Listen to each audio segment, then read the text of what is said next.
నాన్న చనిపోయిన తర్వాత జీవితం. మా ఇల్లు మాటలు మరిచింది. గలగల వినిపించే నాన్న నవ్వులు గాలిలో కలిసిపోయాయి.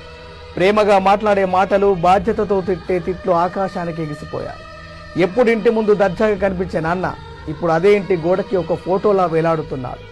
ఎన్నో ఫోటోలున్న నా ఫోన్లో నాన్న ఫోటోలే చాలా తక్కువ. ఆయన ఉన్నప్పుడు ఎందుకో తీసుకోలేకపోయాననే నా మనసు నన్నే నిలదీస్తుంది. ఒక్కసారి నాన్న చేత్తో దెబ్బలు తినాలని, గట్టిగా కౌగిలించుకోవాలని, ఆయన మీద ఉన్న ఇష్టాన్ని కన్నీళ్లతో చెప్పాలనుంది. ఈ బాధ జీవితాంతం వెంటాడుతుందేమో. సంతోషానికి కోపం వచ్చిందేమో. మా నవ్వుల్ని మాకు దూరంగా తరిమేసింది. నిద్రకు కూడా బాధేసిందేమో. కను రెప్పలతో కన్నీళ్ల నొక్కి పట్టేసింది.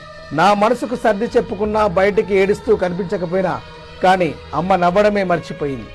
అర్ధరాత్రి లేచి నాన్నని తలుచుకుంటూ ఏడ్చే ఆమె ఏడుపు నన్ను చీల్చేస్తుంది. నాన్న ఉన్నప్పుడు ఎంతో ధీమాగా బ్రతికే వాళ్ళం. కానీ ఇప్పుడు నాన్న లేని పిల్లలు అని దీనంగా చూస్తుంది ఈ సమాజం. దినకర్మల తర్వాత చుట్టాలంతా వెళ్ళిపోయారు. మా ఇంటి దిక్కు ఎవరు చూడలేదు. ఇంకా అప్పుడే అర్థమైంది, నాన్న లేకపోతే గూడు చెదిరిన దిక్కులేని పక్షులేమే అని. నాన్న లేనప్పుడు తెలిసింది బ్రతుకు ఇంత బరువు ఉంటుందా అని, నాన్న ఎంత బలవంతుడో అని.